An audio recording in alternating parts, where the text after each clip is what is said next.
ආයුබෝවන් දරුවනේ අපි අයවැය පාඩමේ තවත් වීඩියෝ එකකින් තමයි අද මුණ ගැහෙන්නේ. ඉතින් අද දවසේ මම තවත් ප්‍රශ්න කීපයක් සාකච්ඡා කරනවා.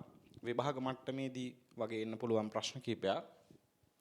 මම දීලා තියෙනවා ට්‍රෑම්ප් සමාගමේ 2020 වර්ෂය සඳහා මාසික අයවැය සකස් කර තිබේ කියන ගාන. මේ ගාන බලන්න. බෝඩ් එකේ මෙතන පේන්නේ නැතුව ඇති පුංචි අකුරු මේක මට බලා ගන්න තමයි මම මේක දාගත්තේ. ඔයා බලා ගන්න ඔයාගේ ටියුට් එකෙන් ගාන සීමා සහිත ට්‍රෑම්ප් සමාගමේ ගාන. රයිට්. ගානේ අපෙන් ඉල්ලන්නේ මොකද්ද? මුදල් අයවැය ලේඛනයක් පිළිල කරන්න. මුදල් අයවැය ලේඛනයක් පිළිල කරන්න තමයි තියෙන්නේ. ඔබ විසින් 2020 දෙසැම්බර් මාසය සඳහා ඔබ විසින් 2020 දෙසැම්බර් මාසය සඳහා මුදල් අයවැයක් පිළිල කරන්න. 2020 දෙසැම්බර් මාසය සඳහා මුදල් අයවැය ලේඛනය පිළිල කරන්න. එක මාසයකට විතරයි හදන්න තියෙන්නේ. රයිට්? 2020 දෙසැම්බර් මාසය සඳහා තමයි මුදල් අයවැය ලේඛනය පිළිල කරන්න තියෙන්නේ. එක මාසයක් ඉඳන් මට මෙතනම සකස් කරන්න පුළුවන්. රයිට්. මුදල් අයවැය ලේඛනය 2020 දෙසැම්බර් මාසය. right.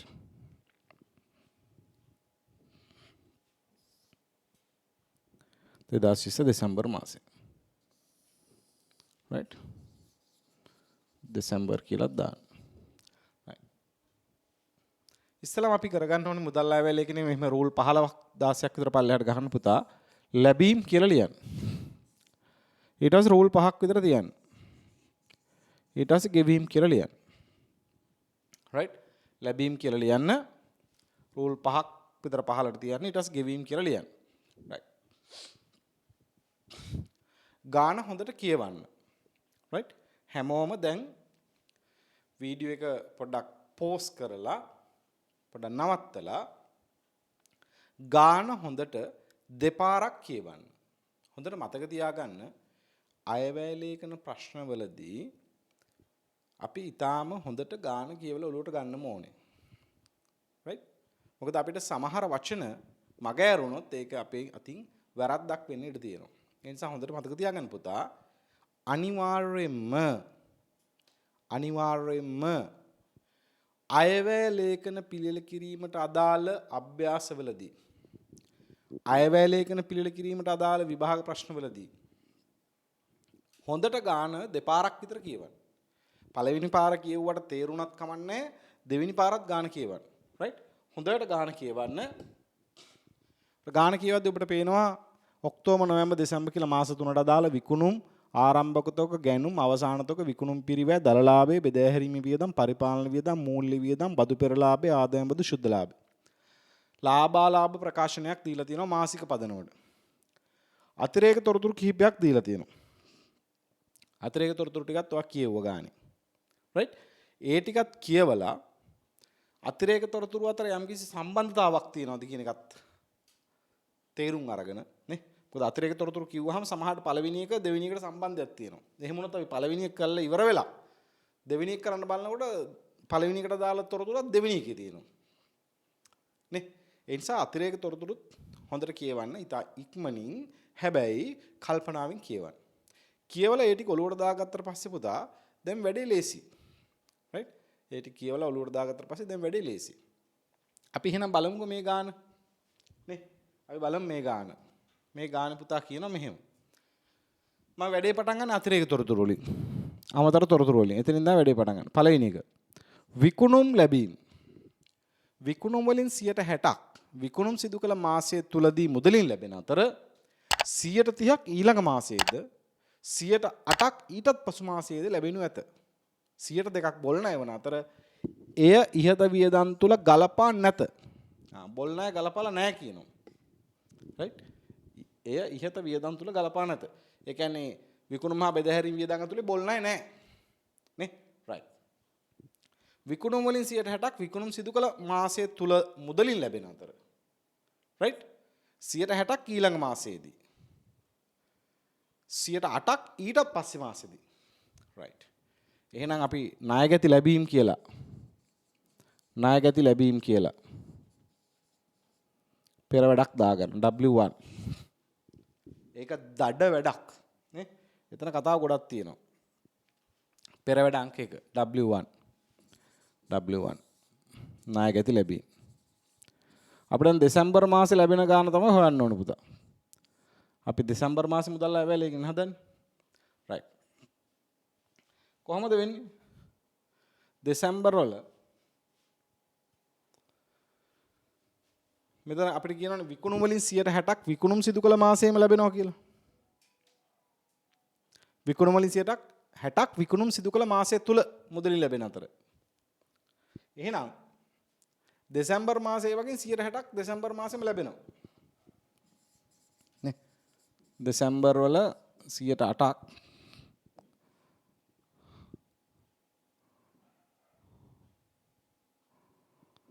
දෙසැම්බර් මාසෙම ලැබෙනවා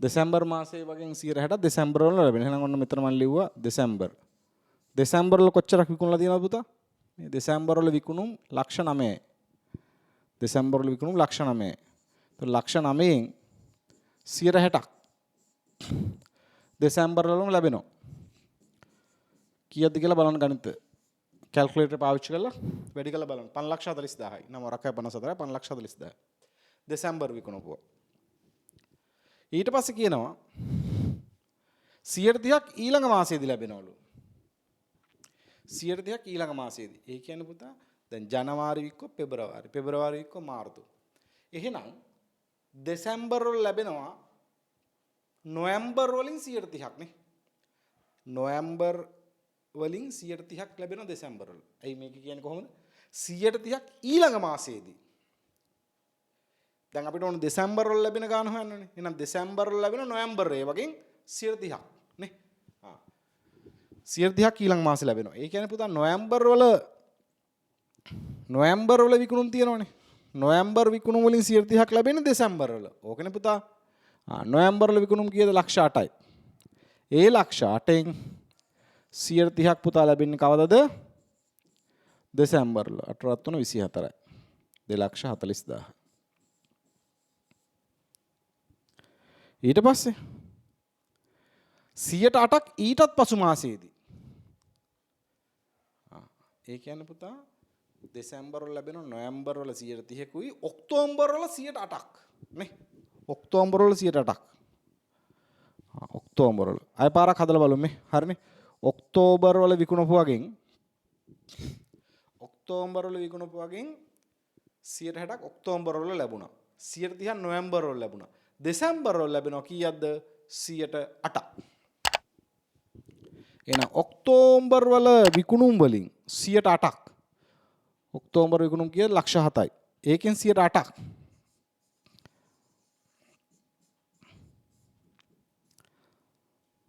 56000ක් 4කට 56යි ඒක ලැබෙනවා දෙසැම්බර් ඔච්චරනේ ලැබෙන්නේ එහෙනම් එකතු කරලා ගන්න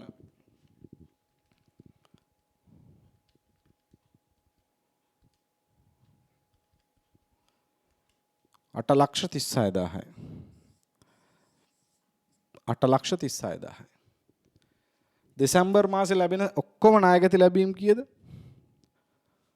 8,36,000යි ඒක ආපු ආකාරය නැවත බලන්න පුතා රයිට් විකුණුම් වලින් 160ක් ඒ මාසෙම ලැබෙනවා ඒ කියන්නේ දෙසැම්බර් වල ඒවා දෙසැම්බර් වලම ලැබුණා 160ක් නොවැම්බර් වලින් 130ක් ලැබුණා ඔක්තෝබර් විකුණුම් වලින් 108ක් ලැබුණා දෙසැම්බර් වල ඉතිරිය බොල් ණය 102ක් බොල් ණය ඉතින් බොල් ණය ඉතින් ප්‍රශ්නයක් නැහැ නේ අපිට ඒ ප්‍රශ්නයක් නැද්ද බොල් ණය ඉතින් සල්ලි ලැබීමක් නෙමෙයිනේ ඒ නිසා ඉතින් 102ක් බොල් ණය එච්චරයි රයිට් 102ක් බොල් ණය තමයි හැබැයි අපේ මුදල් අය වැය ලේඛනේ බොල් ණය කියලා දෙයක් දාන්නේ නැහැ නේ ඒක මුදලින් ඇති වෙන වියදමක් නෙවෙයිනේ නේ මුදල් අය වැය ලේඛනේ තියෙන මොනවද පුතා මුදල් ලැබීම් සහ මුදල් ගෙවීම නේද රයිට් ඊට පස්සේ දෙවෙනි එක මිලට ගැනුම් සඳහා ගෙවීම. 120ක් මිලට ගැනුම් සිදු කළ මාසය තුලදී පියවන අතර ඉතිරිය ඊළඟ මාසයේදී පියවනු ලැබේ. 120ක් මිලදී ගැනුම් සිදු කළ මාසය තුලදී පියවනු ලබන අතර ඉතිරිය ඊළඟ මාසයේදී පියවනු ලැබේ. 120ක් මිලට ගැනුම් සිදු කළ මාසයේදීම පියවනවා. ඉතිරිය ඊළඟ මාසෙ පියවනවා. රයිට්. එහෙනම් අපි පෙර වැඩක් දානවා ණය හිමි ගෙවීම. අර වගේම ණය හිමි ගෙවීම කියලා පෙර වැඩක් දානවා W2. රයිට්.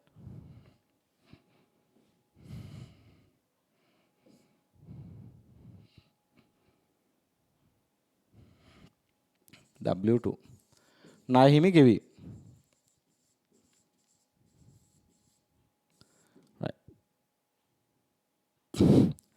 දෙසැම්බර් වල ණය හිමි ගෙවීම. දැන් මේක කියනවනේ 120ක් මිලට ගැනුම් සිදු කළ මාසය තුලදීම පියවනවා කියලා. එහෙනම් දෙසැම්බර් වල ගත්තේ වගේ 120ක් දෙසැම්බර් වලම පියවනවා. බලන්නකෝ. ගැනුම් දෙසැම්බර් වල තියෙන 5,87,000ක්. 5,87,000ක්. ඒකෙන් 120ක්. අපිට ගාණ කියන්නේ එහෙමනේ පුතා.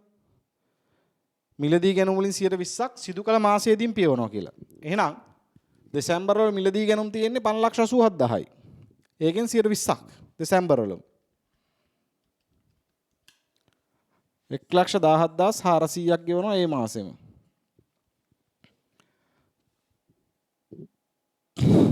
ඉතිරිය ඊළඟ මාසෙදී පියවනු ලැබේ. 120ක් මේ මාසෙම වෙන ඉතිරිය ඊළඟ මාසේ. ඒ කියන්නේ නොවැම්බර් මාසේ ගත්තේ වගේ 80ක් දෙසැම්බර් වල තමයි ගෙවන්නේ. නොවැම්බර් ගත්තාමත් නොවැම්බර් වල 120ක් ගෙවනවා. ඉතිරි 80 ගෙවන්නේ මොන මාසෙද? ඊළඟ මාසේ. කියන්නේ දෙසැම්බර් වල. එහෙනම් දෙසැම්බර් වල ගෙවීම් විදිහට එනවා ණය හිමි ගෙවීම් විදිහට නොවැම්බර් වල ණයට ගත්තේ වගේ 180ක්. නොවැම්බර් වල ණයට අරන් තියෙනවා පුතා ගැනුම් මිලදී ගැනුම් 5,60,000යි. 5,60,000යි. ඒකෙන් 80ක් ගෙවන්නේ දෙසැම්බර් වල. 5,60,000න් 80ක්. 4,48,000යි. රයිට් 4,48,000යි. මේ ටික තමයි ණය හිමි ගෙවීම කියලා එන්නේ.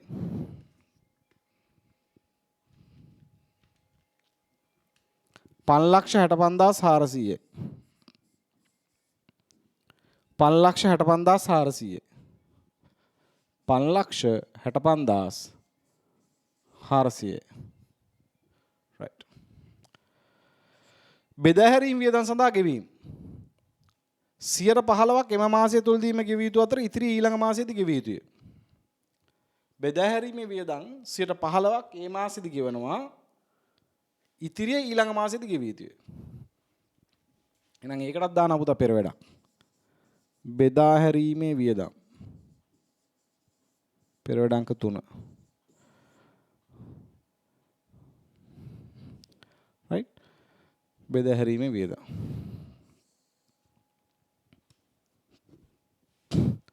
W3 දෙසැම්බර් වල ගෙවන්නේ දෙසැම්බර් වලින් 15%ක් ගෙවනවා. මේ බලන්නකෝ. බෙදා හැරීම වියදම් 15%ක් එම මාසය තුලදී ගෙවිය යුතු අතර ඉතිරි ඊළඟ මාසේ ගෙවනවා. ඒ කියන්නේ බෙදා හැරීම වියදම් දෙසැම්බර් මාසෙට තියෙන 41000ක්.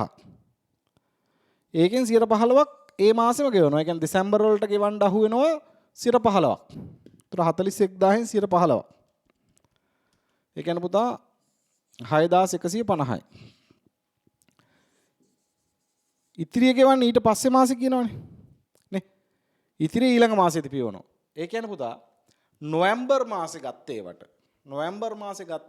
නොවැම්බර් මාසේ බෙදා හැරීමේ වියදම් වලින් 15%ක් නොවැම්බර් වලම ගෙවුවා. ඉතිරි 85% දෙසැම්බර් වල ගෙවන්නේ. එහෙනම් දෙසැම්බර් වල ගෙවන්න අහු වෙනවා.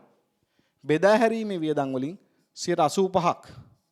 නොවැම්බර් මාසේ බෙදා හැරීමේ වියදම් වලින් 85%ක්. බෙදා හැරීමේ වියදම් නොවැම්බර් මාසේ 35000යි. ඒකෙන් 85%ක් ගෙවන්නේ දෙසැම්බර් මාසේ. මං හිතන්නේ ඔයාලට තේරෙනවා මං කියන එක. 29,750යි. එතකොට ඔක්කොම පරිපාලන වියදම් බෙදාහැරීමේ වියදම් වැටෙනවා පුතා 35,900. දෙසැම්බර් මාසේ ගෙවන්න වෙනවා 35,900. right. පරිපාලන වියදම් සඳහා ගෙවීම. පරිපාලන වියදම් සඳහා ගෙවීම. බලන්න. පරිපාලන වියදම් තුල රුපියල් 16,000 බැගින් වන සමාන රුපියල් 16,000 බැගින් වන මාසික ෂෙයා වීම ඇතුළත් වන අතර පරිපාලන වියදම් ඒ මාසෙම ගෙවන්න ඕනිලු මේ 16,000ක මාසික ෂෙයා. හොඳට බලන්න ඒවා. වාර්ෂික ෂෙයා කියලා කිව්වොත් එහෙම 12න් බෙදලා ගන්න වෙනවා. එතන පැහැදිලිව කියනවා. පරිපාලන වියදම් තුල 16,000ක බැගින් වන මාසික ෂෙයා වීම ඇතුළත් වන අතර පරිපාලන වියදම් එම මාසය තුලදීම ගෙවිය යුතුයි. එහෙනම් බලන්න දෙසැම්බර් මාසේ පරිපාලන වියදම් කීයද? 76,000යි. 76,000ක් තියෙනවා දෙසැම්බර් මාසේ. ඕකෙන් 16,000ක් ෂෙයා. ඒ කියන්නේ සල්ලි වලින් ගෙවන්න තියෙන කීයද? 60,000යි. අපිට කියන ගානේ පරිපාලන වියදම් මේ මාසෙම ගෙවනවා කියලා. එහෙනම් පරිපාලන වියදම් දෙසැම්බර් මාසෙට ගෙවන්න වෙනවා 60,000ක්. මාසික ගිණුම් වල පෙන්වන ආදායම් බද්ද කාර්තු අවසානයේදී ගෙවනු ලැබේ. මාසික ගිණුම් වල පෙන්වනවලු ආදායම් බද්දක්. ඒක කාර්තු අවසානයේ ගෙවනවා. ආදායම් බද්ද බලන්න එහෙනම්. ඔක්තෝබර්, නොවැම්බර්, දෙසැම්බර්. ඔය මාස තුනේම එකතුව 19 ධන 20000 ධන 25000 64000ක් ඒක කාර්තු අවසානයේදී. ඒ කියන්නේ දෙසැම්බර් මාසේ තමයි ගෙවන්න වෙන්නේ පුතා. ආදායම් බදු කියලා මාස 3ටම දාලා තියෙන එක අපි ගෙවන්නේ දෙසැම්බර් මාසේ. කාර්තු අවසානයේ දෙසැම්බර්නේ. ඒක දෙසැම්බර් වල ගෙවන්න අහු වෙන්නේ. ඊගාවට සමාගම විසින් ලබාගත් ණය මුදලේ වාරික ගෙවීම කාර්තු පදනමින් සිදු කරනු ලැබේ. ණය ගෙවන්නේ කාර්තු වල. අදාළ වාරික ගෙවීම මාර්තු, ජූනි, සැප්තැම්බර් හා දෙසැම්බර් මාසවලදී ගෙවයි. අන්න එහෙනම් දෙසැම්බර් වලටත් එකක් අහු වෙනවා. මොකද අපේ කාලච්ඡේදය දෙසැම්බර්නේ. එක් කාර්තුවකදී පොලිස් සමග ගෙවිය යුතු ණය වාරිකය 2,50,000යි. එහෙනම් ණය වාරික පොලිස් සමග 2,50,000යි. ඒක ගෙවන්න වෙනවා දෙසැම්බර් වල. මූල්‍ය වියදම් ලබාගත් බැංකු ණය මුදලේ පොලියෙන් සමාන අතර එක් මාසෙ තුල උපචිත කර. එහෙනම් මේ පොලි කියලා තියෙන එක දැන් වැඩක් නැහැ. ඒක උපචිත කරලා තියෙන ගාන. ඒක ඇත්තරම ගෙව්වේ මේ මාස තුනේම පොලි ගෙවන්නේ කවදද? දෙසැම්බර් මාසේ වාරිකෙත් එක්ක. අපි මේ 2,50,000 ඇතුලේ ඇත්තරම මේ මාස තුනේම පොලි වියදම තියෙනවා. නේද? එහෙනම් ඒක ආය දාන්න ඕනේ නැහැ. 7. කොටස් හිමියන්ට ගෙවීමට රුපියල් ලක්ෂ 4ක ලාභාංශයක් අධ්‍යක්ෂ මණ්ඩලය විසින් අනුමත කර ඇති අතර ඒ දෙසැම්බර් මාසයේදී ගෙවීම නියමිතය. එහෙනම් ඔන්න ලාභාංශ කියලා ගෙවන්න වෙනවා දෙසැම්බර් මාසයේ ලාභාංශ ලක්ෂ 4යි. ලක්ෂ 4යි. සමාගම විසින් පිරිවැය මිලියන 2.4ක් වන නව යන්ත්‍රයක් මිලදී ගැනීම සැලසුම් කර ඇති අතර ඒ සඳහා වන ගෙවීම සමාන මාසික වාරික 6කින් ගෙවීම නියමිතය අතර පළමු වාරිකය දෙසැම්බර් මාසයේදී ගෙවීම නියමිතය. මිලියන 2.4යි කියන්නේ ලක්ෂ 24ක්. ඒ ලක්ෂ 24ක ගෙවීම ගෙවන්නේ සමාන වාරික 6කින්. මාසික වාරික 6කින්. ඒ කියන්නේ එක මාසයකට ලක්ෂ 4ක්. ඒකේ පළවෙනි ගෙවීම පටන් ගන්නවලු කවදද? දෙසැම්බර් වල. එහෙනම් එනවා ගෙවීම් වලට තව එකක් එනවා. මොකද්ද?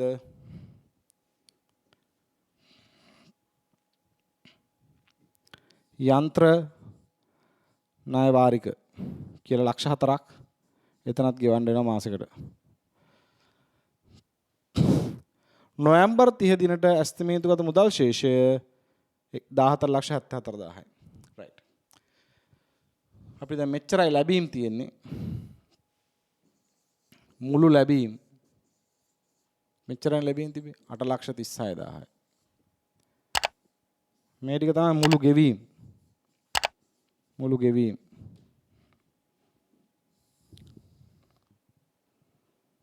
මුළු ගෙවීම්.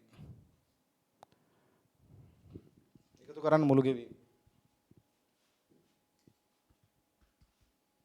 5,65,400 ධන 35,900 ධන 60,000 ධන 64,000 ධන 2,50,000 ධන 400 ලක්ෂ 4 ධන ලක්ෂ 4 17 ලක්ෂ 75000යි 17 ලක්ෂ 75000යි ඩබල් චෙක් කරන්න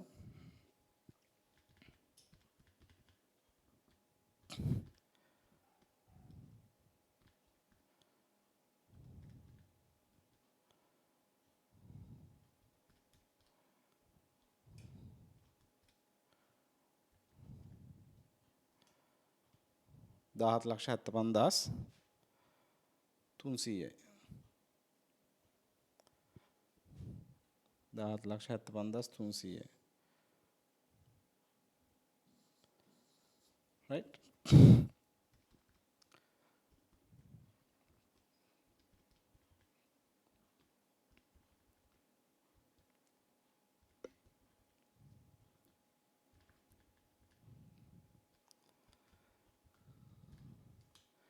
17 ලක්ෂ 75300යි මුළු ගෙවීම.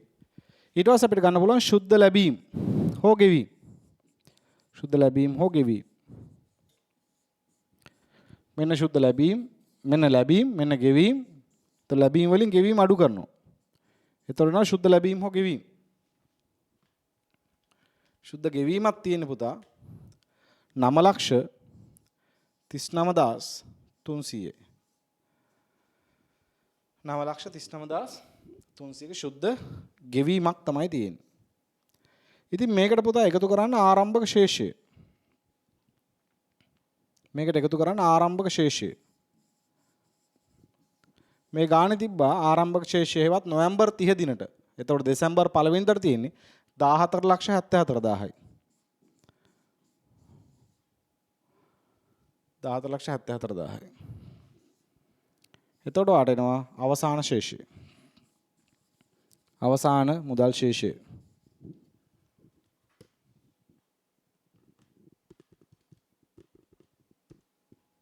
5,34,700ක ධන මුදල් ශේෂයක් නැත්නම් පොසිටිව් බැලන්ස් එකක් අපිට ලැබෙනවා කාලච්ඡේදයේ අවසානයේදී.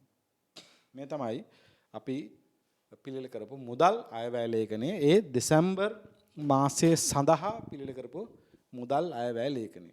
right. දැන් අපි අභ්‍යාස දෙකක් මගේ මතකයේ හැටියට හැදුවා මුදල් අයවැය ලේඛන වලට අදාළව නේද? ඒතර මුදල් අයවැය ලේඛන වලට අදාළව අභ්‍යාස දෙකක් හැදුවා. ඊට පස්සේ අපි ස්ථාවර හා නම්‍ය අයවැය කියන සංකල්පය පැහැදිලි කරන එක උදාහරණයක් හැදුවා. දැන් අපි යමු තව ගානකට මේ ස්ථාවර හා නම්‍ය අයවැය ලේඛන වල ටිකක් සංකීර්ණ ගානකට යන්න. සංකීර්ණ කොට ඉතින් මේක මහා සංකීර්ණයි කියලා නෙමෙයි මම මේ කියන්නේ. right මේ ගාන මට බලා ගන්න තමයි මම මෙතන දාගෙන තියෙන්නේ. ඔයා ටියුට් එකෙන් බලන්න. බලනවා වගේ ටියුට් එකේ ඇති ගානක් සීමා සහිත MG සමාගම. සීමා සහිත MG සමාගම R නිෂ්පාදනය කර විකිණීමේ දී සිටි කියලා ගානක් තියෙනවා. ඉස්සෙල්ලා පොඩක් වීඩියෝ එක නවත්තලා ඒ ගාන හොඳට එකපාරක් කියවන්න පුතා. right වීඩියෝ එක නවත්තලා ඒ ගාන හොඳට එකපාරක් කියවන්න. right එකපාරක් කියවන්න. ඔයා එකපාරක් කියවන්න නැති දැන් මගෙත් එක්ක තව එකපාරක් කියවමු. right සීමා සහිත MG සමාගම R නිෂ්පාදනය කර විකිණීමේදී සිටි 2019 දෙසැම්බර් 30 වෙනි අවසන් වර්ෂය සඳහා R නිෂ්පාදක එකක 12000ක් නිෂ්පාදනය කිරීමට අයවැය ගත කර තිබේ. බජට් කරලා තියෙනවා 12000. සත්‍ය නිෂ්පාදනය හා විකුණුම් ඒකක 11800යි. සත්‍ය නිෂ්පාදනය සහ විකුණුම් 11800යි. දෙසැම්බර් 30 වෙනි අවසන් වර්ෂය සඳහා පහත් රුතු සපයා ඇත. මෙන්න අයවැය ගත ඒවා තියෙනවා ඒකක 12000යි. සත්‍ය වශයෙන් 11800යි ඒක. වර්ෂ ආරම්භයේදී හෝ අවසානයේ තොග නැහැ කියලා කියනවා. ඔබ විසින් කළ යුතු දෑ නම්‍ය අයවැය මත පදනම්ව ආන්තික පිරිවැය කරන ආකෘතිය භාවිතා කරමින් මෙහියුම් ප්‍රකාශනයක් නැත්නම් අයවැය පාලන ප්‍රකාශනයක් පිළිල කරන්න. right. දැන් නම්‍ය අයවැය ආකෘතිය භාවිතා කරන්න ඕනේ. හැබැයි නම්‍ය අයවැය මත පදනම්ව ආන්තික පිරිවැය කරන ආකෘතිය. ආන්තික පිරිවැය කරන ආකෘතිය කියන්නේ මොකද්ද පුතා? ආන්තික පිරිවැය කරන ආකෘතිය කියන්නේ. ආන්තික පිරිවැය කරන ආකෘතිය. දැන් අපි අර ගණන් හදලා තියෙනවානේ. ආන්තික පිරිවැය කරන මෙහියුම් ප්‍රකාශන ආකෘතියට ගණන් හැදුවා පුතා. මතකනේ? විකුණුම්, විචාල්‍ය පිරිවැය, ඊට පස්සේ සහභාගය, ස්ථාවර පිරිවැය අඩු කළා ශුද්ධ ලාභය. නේ? ඕක තමයි ආන්තික පිරිවැය කරන ආකෘතිය පුතා. right? ආන්තික පිරිවැය කරන ආකෘතිය භාවිතා කරමින් අයවැය පාලන ප්‍රකාශනයක් පිළිල කරන්න. මම චූටි කරලා මේක පැත්තකින් තියාගත්තා. මොකද මේක මට විතරක් ඕන නිසා. right?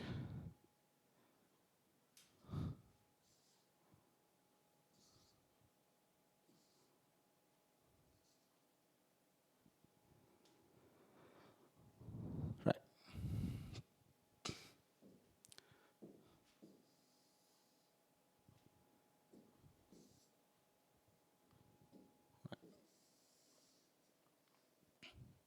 අපි පිළිල කරමු ආන්තික පිරිවැය කරන ආකෘතියට.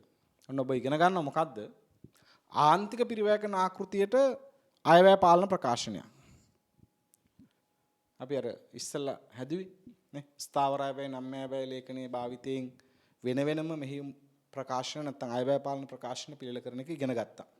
නේ දැන් අපි හදන්න උත්සාහ කරනවා ඒ අයවැය පාලන ප්‍රකාශනයේම මොන ආකෘතියටද? ආන්තික පිරිවැය කරන ආකෘතිය භාවිතයෙන්. කොහොමද අපි ආන්තික පිරිවැය කරන ආකෘතියට මේ අයවැය ලේඛනය පිළිල කරන්නේ? පැහැදිලිද? right.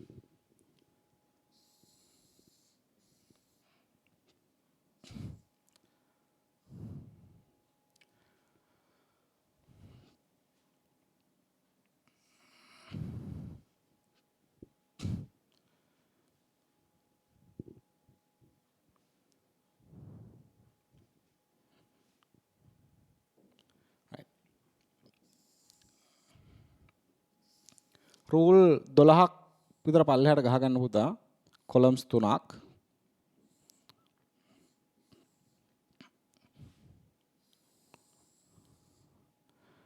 මේක දෙවෙනි කොලම් එක සත්‍ය ඒකක 11800යි. අයවැය ඒකක 11800යි. තුන්වෙනි කොලම් එක විචලනය. උඩින් ලියන්න අයවැය පාලන ප්‍රකාශය. අයවැය පාලන ප්‍රකාශය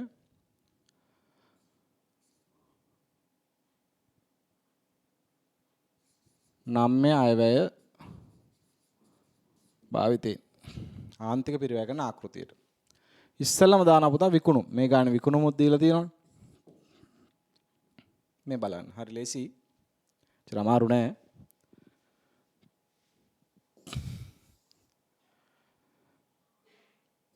චර අමාරු නැහැ.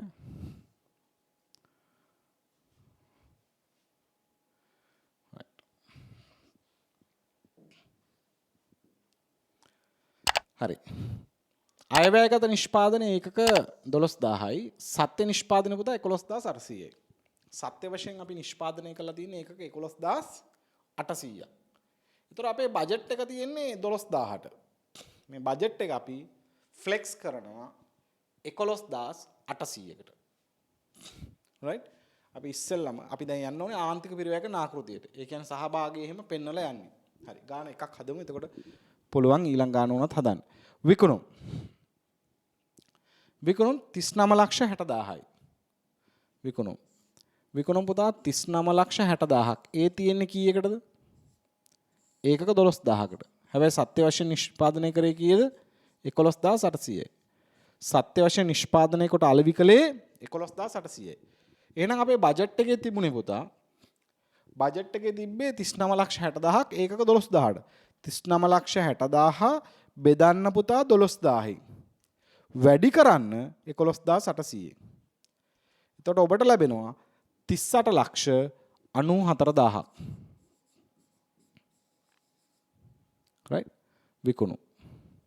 සත්‍ය විකුණුම් කීයද? සත්‍ය විකුණුම් 3953000යි. ඒකක 11800ක සත්‍ය විකුණුම් 3953000යි. 3953000යි. දැන් ඒ අතර වෙනස බලන්න. 38,94,000 ඍණ 39,53,000යි. 59,000ක් වාසි ෆේවරබල් කියලා දැම්මම මම. ඇයි ෆේවරබල් කියලා දැම්මේ පුතා? මම F වලින් දැම්ම. දැන් වාසි කියලා සිංහලෙන් ලිව්වේ නැහැ. ෆේවරබල් කියන්නේ F අකුර පාවිච්චි කරා. යටින් ඕන ඉන්ඩිකේට් කරත හැකි ෆේවරබල් මේක වාසි ඇඩ්වර්ස් අවාසි. ඇයි මේක වාසි උනේ පුතා? බජට් එකේ හැටියට නම් ඒ කියන්නේ 11800 වික්කොත් නම් විකුණුම් තියෙන්න ඕනේ 38,94,000. ඊට වඩා වැඩිනේ විකුණුම්. ආදායමනේ පුතා. නේද? ආදායම නම් ඇත්ත එක ලොකු වුණොත් වාසි. බජට් කරපුවාට වඩා ඇත්ත විකුණුම් වැඩි නම් වාසි.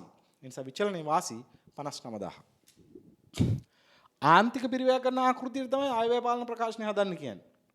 ඒ නිසා අපි ඊගාට මම ගන්න පුතා කොලම් එක මේ ලයින් අයිටම් එකක් විචල්්‍ය පිරිවැය කියලා කෙලින්ම.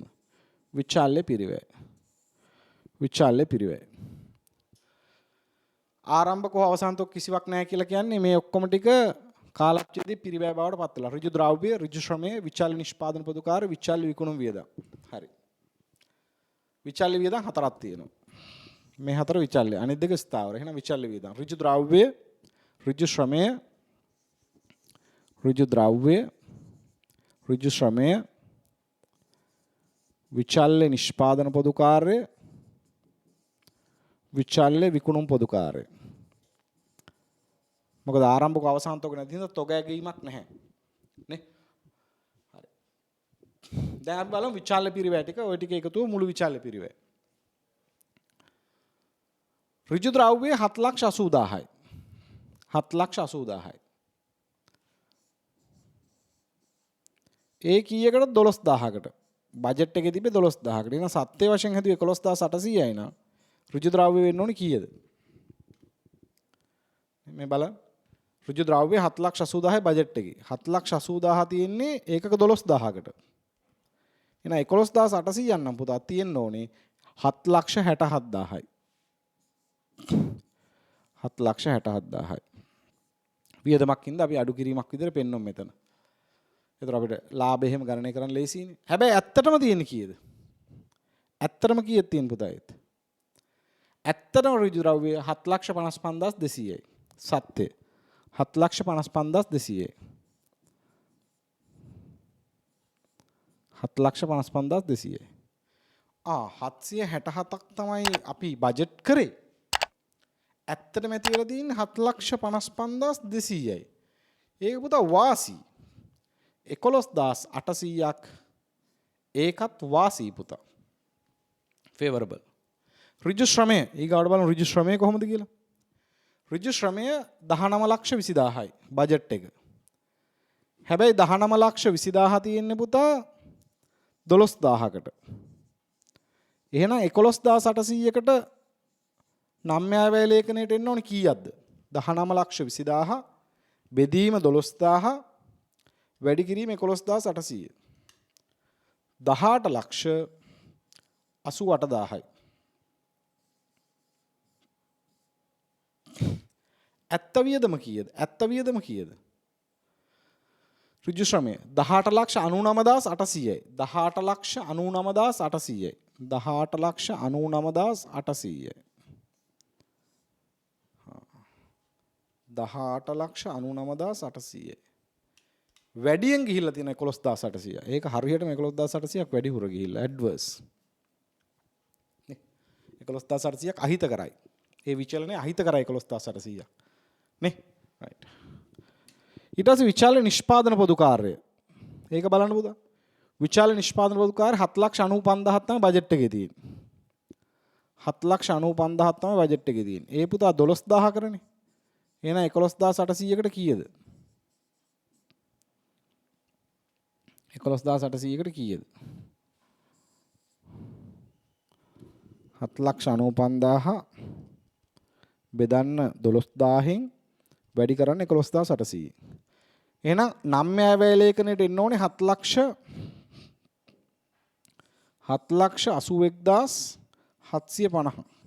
තමයි විචල්්‍ය නිෂ්පාදන පොදුකාරය එන්න ඕනේ. හැබැයි ඇවිල්ලා තියෙනවා විචල්්‍ය නිෂ්පාදන පොදුකාරය 8,17,600ක්.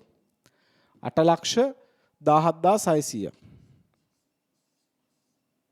8,17,600. ඒ කියන්නේ වැඩි පුතා. 8,17,600. වැඩිපුර ඇවිල්ලා. 35,850ක් වැඩියෙන් ගිහිල්ලා. අවාසි. අවාසි. නේ? අවාසි. ඊට පස්සේ විචල්්‍ය විකුණුම් පොදුකාරය. විචල්්‍ය විකුණුම් පොදුකාරය බලන්න. විචල්්‍ය විකුණුම් පොදුකාරය 1,40,000යි. ඒ 12,000කට 1,40,000 බෙදීම 12,000 වැඩි කිරීම 11,800.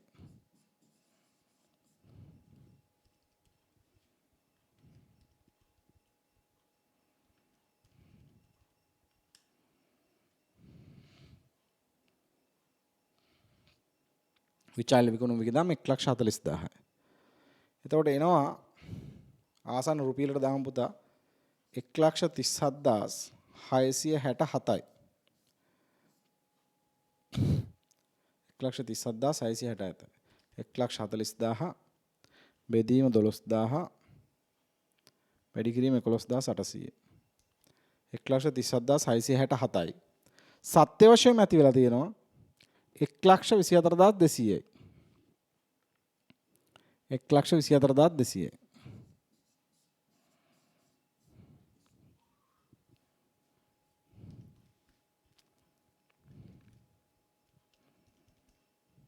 ඒක වාසි පුතා. පිරිවැය අඩුවෙන් ඇති වෙලා තියෙන. ඒක වාසි 13,467ක්.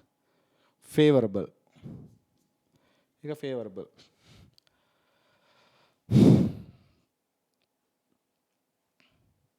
right.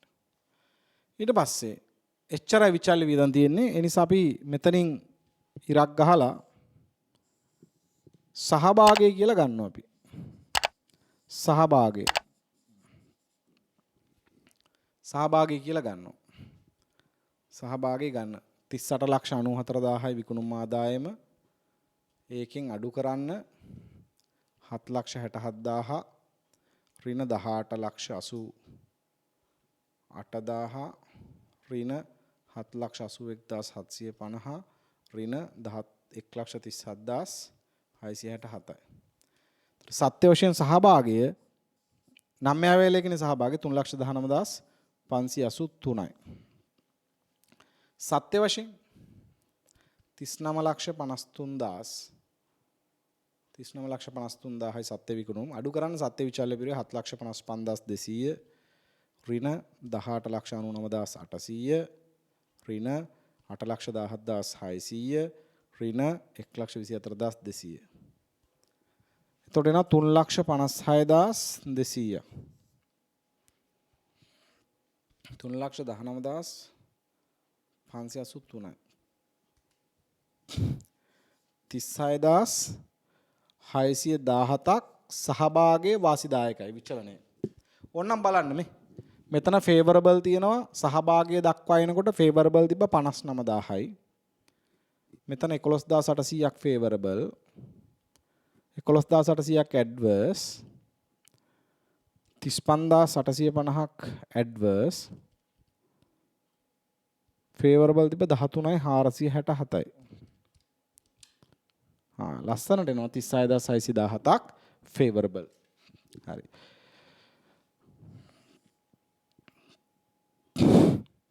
ඊට පස්සේ පුතා ඔයාගේ මං හිතන රූල් 15ක් 16ක් පල්ලෙහාට මං කිව්වා ගහගන්න කියලා. ඊගාවට එනවා අපේ ස්ථාවර පිරිවැය. ස්ථාවර පිරිවැය. ස්ථාවර පිරිවැය තියෙනවා දෙකක්. නිෂ්පාදන පොදු කාර්යයයි විකුණුම් වියදම. ස්ථාවර වියදම් වෙනස් කරන්නේ නැහැ අපි.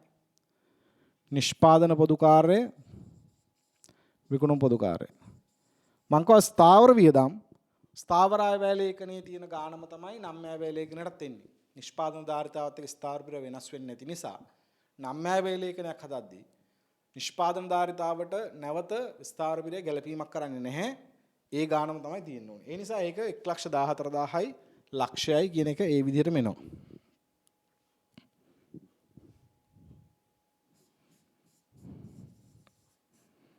right. සත්‍ය වශයෙන් කොහොමද ඇති වෙලා තියෙන්නේ? සත්‍ය වශයෙන් ස්ථාරු වියදම් මේක 1.19 මේක ලක්ෂය. 1,19,000යි මේක ලක්ෂය. ලක්ෂය කියන්නේ